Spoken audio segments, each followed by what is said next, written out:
I never thought my life could fall apart in just 30 seconds. But there I was, standing in my own living room at my husband's birthday party, watching my mother-in-law destroy everything with a smile on her face. "Mr. Whitmore, I'd like you to meet my daughter-in-law, Natalie," Patricia said, her voice dripping with fake sweetness. "She's currently an unemployed loser and a failed wife who can't even keep a simple job." The words hit me like a slap across the face. The entire room went silent. I could feel every pair of eyes turning toward us, watching this train wreck unfold. My cheeks burned with embarrassment as I stood there, frozen, unable to speak or move. Mr. Whitmore was Patricia's boss, the CEO of the consulting firm where she worked as a senior manager. He was tall, well-dressed, and had kind eyes that now looked shocked at what he'd just heard. I wanted to disappear into the floor, to run away and never come back. But then, something unexpected happened. Mr. Whitmore looked at Patricia with the coldest expression I'd ever seen on anyone's face. His jaw tightened, and when he spoke, his voice was calm but deadly serious. "Patricia," he said slowly, "you're fired." The room exploded into chaos. Patricia's face went white as a sheet. Her mouth opened and closed like a fish out of water, but no words came out. The other guests started whispering frantically to each other, their voices creating a buzz of confusion and shock. What? Patricia finally managed to stammer. "Mr. Whitmore, surely you don't mean—" "I mean exactly what I said," he replied, his voice cutting through the noise like a knife. "Clear out your office on Monday. Security will escort you out." I couldn't believe what was happening. Just moments before, I had been the target of the most humiliating moment of my life. Now somehow the tables had completely turned. Patricia, who had been so confident and cruel just seconds ago, looked like she was about to faint. Kevin, my husband, rushed over from across the room where he'd been talking to his college friends. His face was red with anger, but I could see he was confused about what had just happened. "Mom, what did you just say?" he demanded, looking between Patricia and me. "Did you really just call Natalie those horrible things?" Patricia tried to recover, forcing a shaky laugh. "Oh, Kevin, darling, it was just a little joke. Mr. Whitmore knows I was only teasing. Don't you, sir?" But Mr. Whitmore wasn't having any of it. He shook his head firmly. "There was nothing funny about what you just said, Patricia. That was cruel, unprofessional, and completely unacceptable." The other party guests were starting to gather their things, clearly uncomfortable with the drama unfolding before them. Some of Patricia's co-workers looked embarrassed to be associated with her. Others just stared in shock at seeing their colleague get fired at a birthday party. I finally found my voice, though it came out as barely a whisper. "Thank you," I said to Mr. Whitmore. "You didn't have to do that." He turned to me with a gentle smile that was completely different from the stern look he'd given Patricia. "Yes, I did," he said simply. "No one deserves to be treated that way, especially not in their own home." Patricia was now frantically trying to salvage the situation. "Mr. Whitmore, please, let's discuss this privately. I've worked for your company for 8 years. Surely we can work this out. I was having a bad day and The decision is final," he interrupted. "Someone who would humiliate a family member in public is not someone I want representing my company."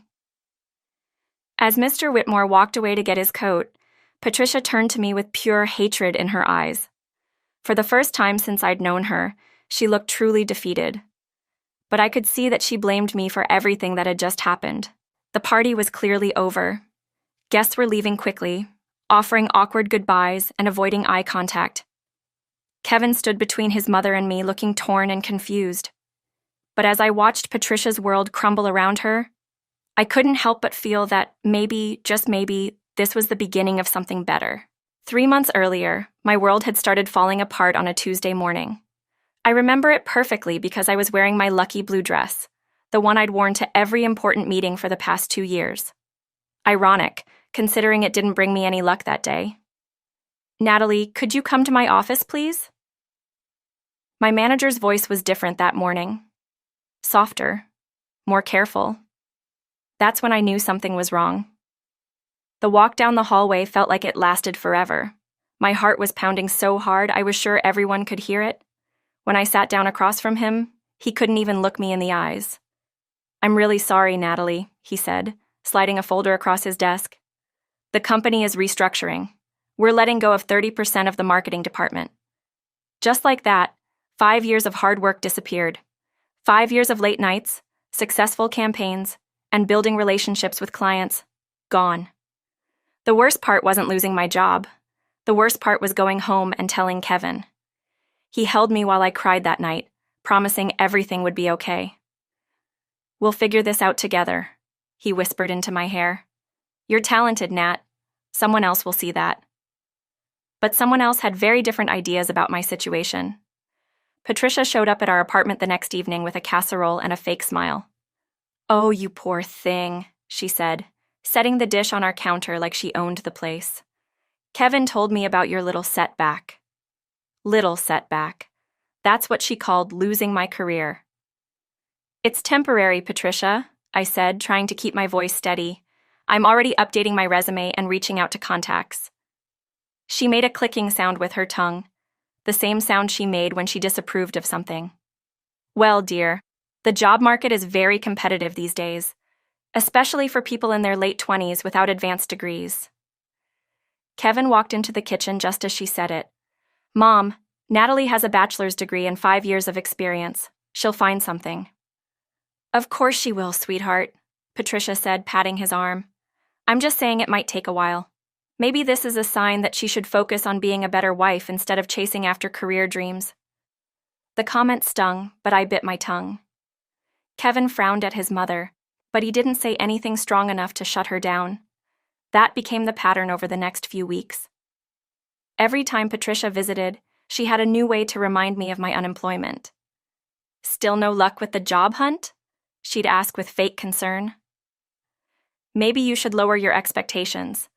Not everyone can have a successful career like mine." She'd bring up other women she knew, wives of Kevin's friends who had real jobs or who were contributing to their households. She never said it directly, but the message was clear. I was a burden. The worst part was watching Kevin struggle to defend me. He'd try, but Patricia had this way of making her insults sound like helpful advice. When he'd call her out, she'd act hurt and confused. "I'm just trying to help, Kevin," she'd say with tears in her eyes. "I want what's best for both of you."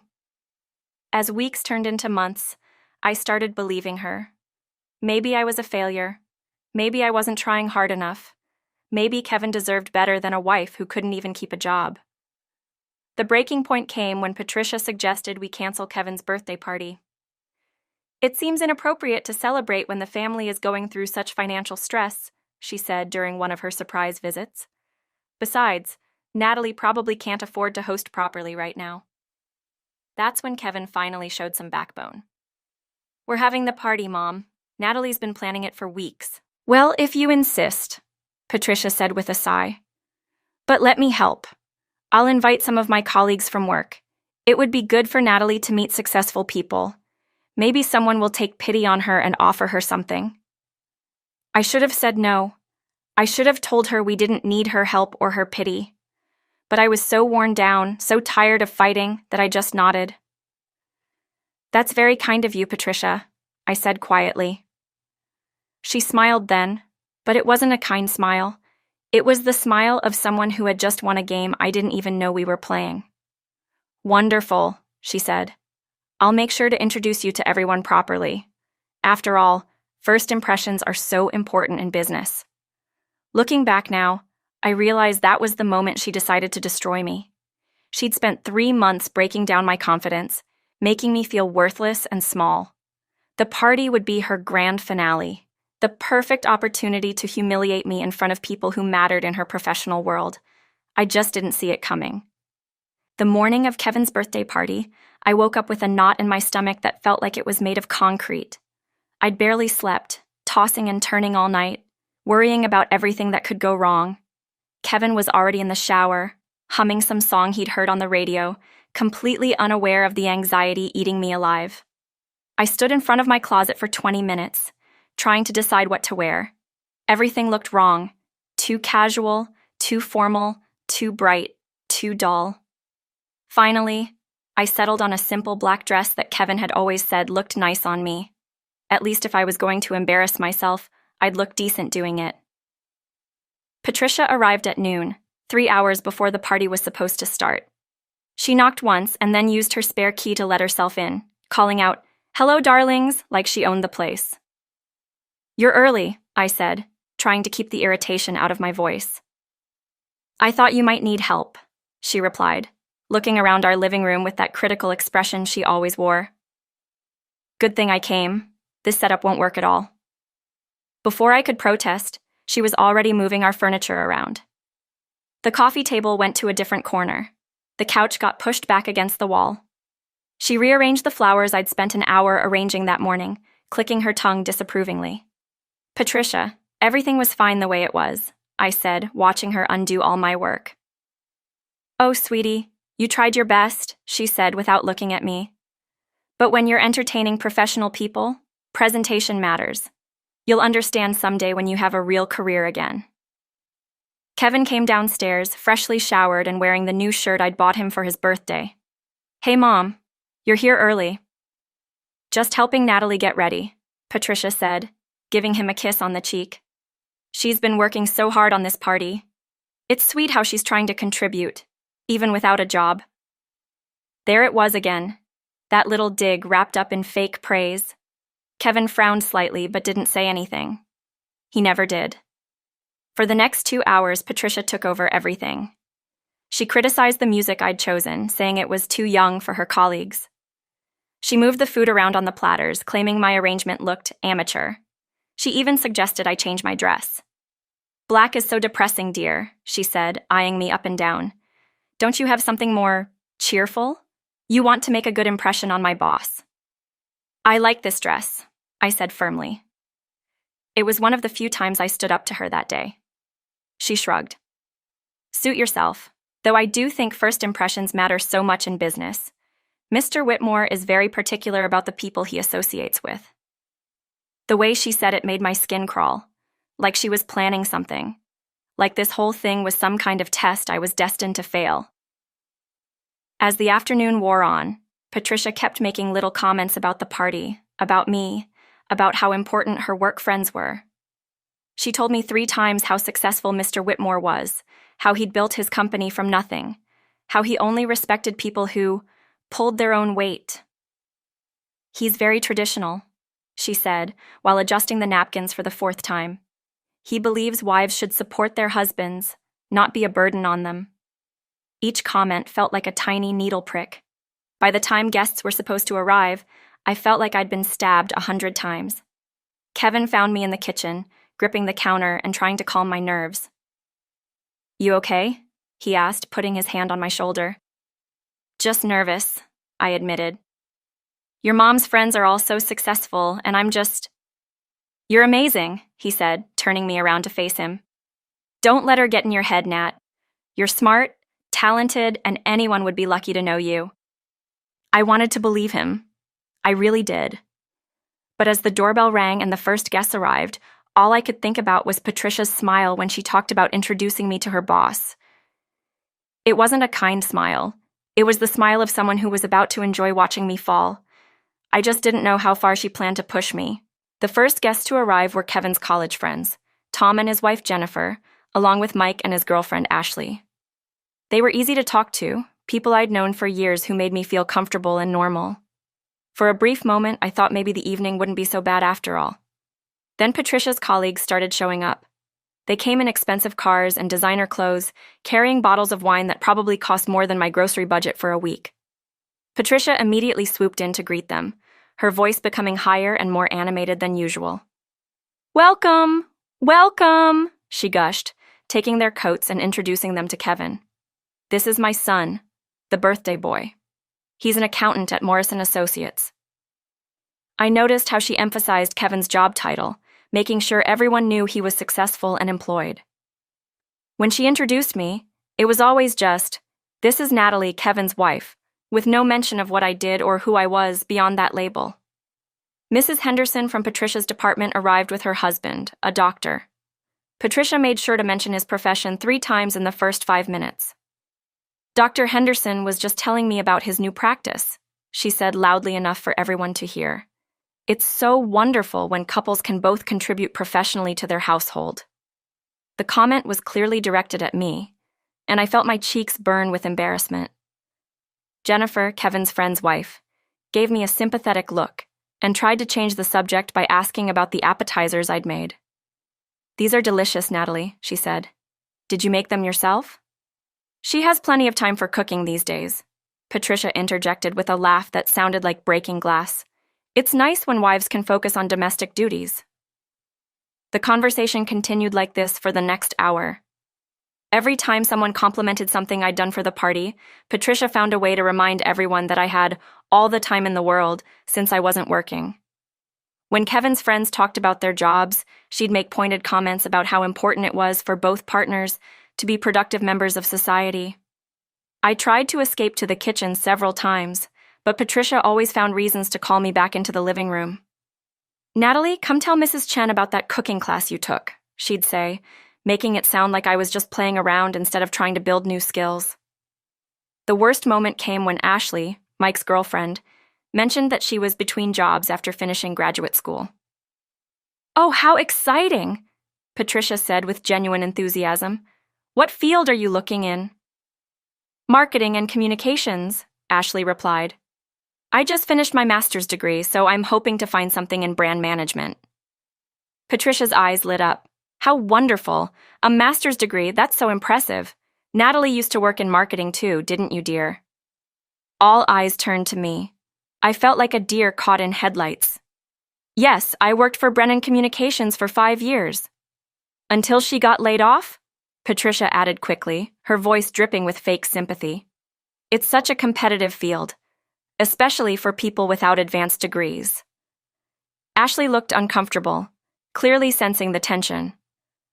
I'm sure you'll find something soon, she said kindly. Oh, I hope so, Patricia sighed dramatically. It's been 3 months now. We're all just hoping she finds something suitable, even if it's not quite at the level she's used to. Kevin was across the room talking to Tom about sports, completely oblivious to what his mother was doing to me. I wanted to scream, to tell everyone exactly what Patricia was really like, but I couldn't. These were her colleagues, her professional network. Making a scene would only prove her point about me being unstable or difficult. As the evening progressed, Patricia's comments became bolder. She started telling stories about young wives today who expected everything to be handed to them. She talked about the importance of realistic expectations and how some people needed to accept their limitations. Each comment felt like a public slap. The other guests were starting to look uncomfortable, but no one said anything. They just exchanged glances and changed the subject when they could. Then, at exactly 8:30, the doorbell rang one final time. Patricia's entire demeanor changed instantly. Her back straightened, her smile became genuine for the first time all evening, and she practically ran to the door. That must be Mr. Whitmore, she announced to the room, smoothing down her hair. Everyone, I'd like you to meet my boss. He's the CEO of our company. My stomach dropped to my feet. This was it. This was the moment Patricia had been building up to all evening. All those little comments, all that undermining, it had all been leading to this. As she opened the door and greeted her boss with an overly bright smile, I saw the predatory look in her eyes. She had been setting me up all night, making sure everyone knew exactly how much of a failure I was.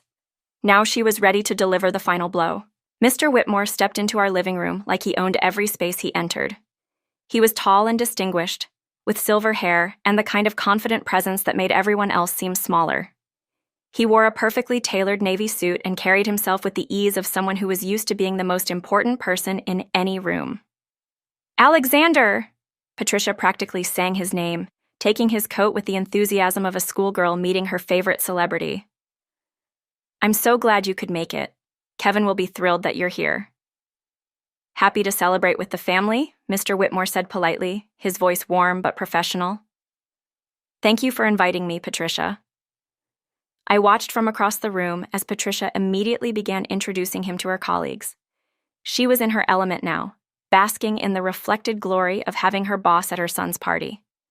The other guests seemed impressed, and I could see Patricia growing more confident with each introduction. Kevin came over to greet Mr. Whitmore, shaking his hand firmly. "Thank you for coming, sir. It means a lot that you'd take time out of your evening." "Your mother speaks about you often," Mr. Whitmore replied with a genuine smile. "She's very proud of your success at Morrison Associates."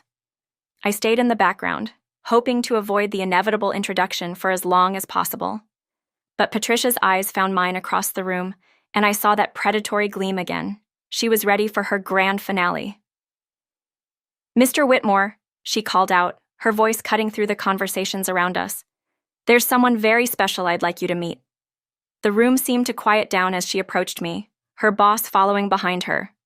I felt like I was watching my own execution in slow motion. Every step she took toward me felt like a countdown to disaster. "This is such a treat," Patricia continued, her voice getting louder and more theatrical. "I've been wanting to introduce you two all evening." She reached me and placed her hand on my arm with fake affection.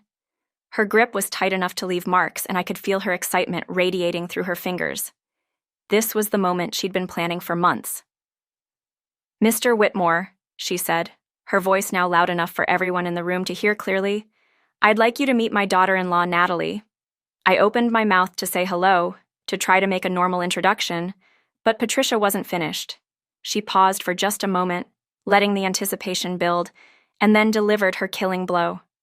"She's currently an unemployed loser and a failed wife who can't even keep a simple job."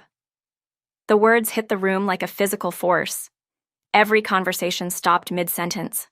Someone's wine glass clinked against a table as they set it down too hard. I heard Jennifer gasp from somewhere behind me. The silence that followed was so complete I could hear the refrigerator humming in the kitchen. I felt like I'd been punched in the stomach. The humiliation was so intense it was almost physical pain. My face burned with embarrassment, and I could feel tears threatening to spill over. This was worse than losing my job. This was worse than anything Patricia had ever done to me before. But then I looked at Mr. Whitmore's face, and something unexpected happened. Instead of the polite smile or uncomfortable laugh I expected, his expression turned to stone. His jaw tightened, and his eyes went cold in a way that made the temperature in the room seem to drop 10 degrees.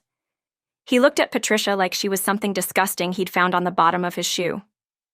"Patricia," he said, his voice quiet but carrying clearly through the silent room. "You're fired." The words hung in the air like a bomb that hadn't exploded yet. Patricia's face went through a series of expressions: confusion, disbelief, and then pure terror. Her mouth opened and closed several times, but no sound came out. "What?" she finally managed to stammer, her voice barely a whisper.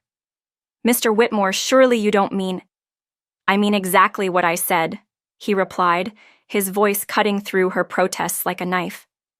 "Clear out your office on Monday. Security will escort you out." The room erupted into chaos. Guests started whispering frantically to each other. Patricia's colleagues looked mortified, clearly embarrassed to be associated with her. Kevin came rushing over from across the room, his face red with anger and confusion. Patricia tried to recover, forcing a shaky laugh that sounded more like a sob. "Oh, Kevin, darling, it was just a little joke. Mr. Whitmore knows I was only teasing. Don't you, sir?" But Mr. Whitmore wasn't having any of it. He shook his head firmly, his expression never softening. "There was nothing funny about what you just said, Patricia. That was cruel, unprofessional, and completely unacceptable." In that moment, watching Patricia's world crumble around her, I realized that sometimes justice comes from the most unexpected places. The silence that followed Mr. Whitmore's declaration was deafening. Patricia stood frozen, her face cycling through shades of white and red like a broken traffic light. The confident woman who had been orchestrating my humiliation just moments before now looked like she might collapse. "Mr. Whitmore, please," Patricia's voice cracked as she reached toward him with shaking hands. "I've worked for your company for 8 years. Surely we can discuss this privately. I was having a difficult evening and "The decision is final," he interrupted, his tone leaving no room for negotiation. "Someone who would humiliate a family member in public is not someone I want representing my company." Kevin stepped between his mother and Mr. Whitmore, his face flushed with anger I'd never seen before. "Mom, what is wrong with you?" His voice was loud enough that everyone could hear. "How could you say something so horrible about Natalie?" "Kevin, sweetheart, you don't understand," Patricia pleaded, tears starting to form in her eyes. "I was just trying to help. Sometimes people need to hear the truth to motivate them." "Help?" Kevin's voice rose even higher. "You called my wife a loser and a failure in front of a room full of people? How is that helping anyone?" The other guests were clearly uncomfortable with the family drama unfolding before them. Patricia's colleagues from work looked mortified, whispering among themselves and avoiding eye contact with anyone. Mrs. Henderson grabbed her husband's arm and started moving toward the door. "We should probably go," she said quietly to Patricia, but loud enough for others to hear. "This seems like a family matter." One by one, Patricia's work friends began making their excuses and heading for the door. They offered quick, awkward goodbyes to Kevin and me, but completely ignored Patricia. I could see the panic in her eyes as she watched her professional network abandon her. "Wait, please don't leave," Patricia called out desperately. "This is all just a misunderstanding. Mr. Whitmore, tell them this isn't what it seems." But Mr. Whitmore was putting on his coat, preparing to leave as well. He turned to me with a gentle expression that was completely different from the stern look he'd given Patricia. "I apologize that you had to experience that," he said quietly. "No one should be treated with such disrespect, especially in their own home." "Thank you," I managed to whisper, still in shock from everything that had happened. "You didn't have to do that." "Yes, I did," he replied firmly. "I've built my company on values of respect and integrity. Patricia's behavior tonight showed me that she doesn't share those values." Patricia made one last desperate attempt to save her career. "Mr. Whitmore, I'll do anything to make this right. I'll apologize publicly. I'll take sensitivity training. Patricia," he said, turning to face her one final time. "In my 30 years of business, I've learned that how someone treats their family when they think no one important is watching tells you everything you need to know about their character." He paused at the door and looked back at me. "Mrs. Brooks, I hope you find an employer who recognizes your worth. Based on how gracefully you've handled yourself tonight, I'm certain you will." After Mr. Whitmore left, the remaining guests quickly followed. Kevin's friends offered supportive hugs and promised to call soon, clearly wanting to escape the awkwardness. Within 15 minutes, our living room was empty except for Kevin, Patricia, and me. Patricia slumped into our couch, her head in her hands. For the first time since I'd known her, she looked truly defeated. But when she looked up at me, I saw something that chilled me to the bone. Pure hatred. "This is all your fault," she hissed, her voice venomous. "If you weren't such a pathetic failure, none of this would have happened. You've ruined everything." "That's enough!" Kevin exploded, his voice echoing through the room. "You did this to yourself, Mom. Natalie didn't make you say those horrible things. You chose to be cruel, and now you're facing the consequences." Patricia stared at her son like she didn't recognize him. For 8 years of marriage, Kevin had always tried to keep the peace between us, but something had finally snapped inside him. The woman who had tried to destroy me had finally pushed too far. 6 months later, I was sitting in my new office on the 15th floor of Whitmore Associates, looking out at the city skyline and still hardly believing how much my life had changed. The morning sun streamed through the floor-to-ceiling windows, casting a warm glow over my desk where I was reviewing marketing proposals for 3 major clients. The job offer had come 2 weeks after Kevin's birthday party. Mr. Whitmore had called personally, explaining that his company needed a marketing director and asking if I'd be interested in interviewing. I almost hung up, thinking it was some kind of cruel joke, but his voice was sincere and professional. "I meant what I said that night," he told me during our first meeting. "The way you handled yourself under such difficult circumstances showed me exactly the kind of character I want in my company." The interview process was thorough but fair. I had to prove my skills and experience just like any other candidate, but Mr. Whitmore made sure I got a real chance to show what I could do. When they offered me the position with a salary 20% higher than my old job, I cried in the parking lot for 10 minutes before calling Kevin. Patricia's life had taken a very different turn. After losing her job, she'd struggled to find new employment. Word had spread quickly through the professional community about what had happened at the party. In a city where business relationships mattered, being fired for publicly humiliating family members was not the kind of reputation that opened doors. She'd been forced to sell her expensive condo and move into a small apartment across town. Her savings dwindled quickly without her substantial salary, and the lifestyle she'd been so proud of disappeared almost overnight. Kevin had tried to help her financially at first, but Patricia's attitude made it impossible. She refused to take responsibility for what had happened, continuing to blame me for ruining her life. Every conversation ended in arguments, with Patricia demanding that Kevin choose between his mother and his wife. "She's poison, Kevin," I'd told him after one particularly awful phone call where Patricia had screamed at me for stealing her son. "I won't ask you to cut her off completely, but I can't have her in our lives if she's going to keep treating us this way." Kevin had struggled with the decision for weeks. Patricia was his mother, and despite everything, he loved her. But he'd finally seen her true nature that night at the party, and he couldn't unsee it. "I'm done enabling her," he'd said one evening, holding my hand as we sat on our couch. "She needs to learn that actions have consequences. Maybe losing everything will finally teach her some humility." The change in our marriage had been remarkable. Without Patricia's constant interference and criticism, Kevin and I had grown closer than ever. He'd started standing up for me in ways he never had before, and I'd regained the confidence that months of unemployment and Patricia's abuse had stolen from me. We'd even started talking about having children, something we'd put off because I couldn't bear the thought of Patricia being a grandmother to my kids while treating me like garbage. The most surprising development came 3 months after I started my new job. Patricia had swallowed her pride enough to call Kevin and ask if we could meet for coffee. She looked older, tired, and humbled in a way I'd never seen before. "I owe you an apology," she'd said quietly, staring into her coffee cup instead of meeting my eyes. "What I said that night was unforgivable. I was jealous of how much Kevin loved you, and I took out my own insecurities on you in the cruelest way possible." It wasn't a perfect apology. She still made excuses about being stressed and worried about Kevin's future, but it was more accountability than I'd ever expected from her. "I don't expect forgiveness," she'd continued, "but I hope someday we might be able to have a civil relationship. I miss my son."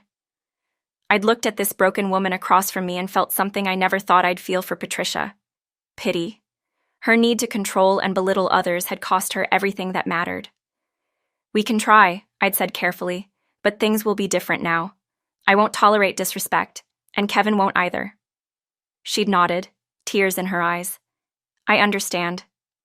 Now, sitting in my successful career that had grown from the ashes of that horrible night, I realized that sometimes the worst moments in our lives can become the catalyst for the best changes.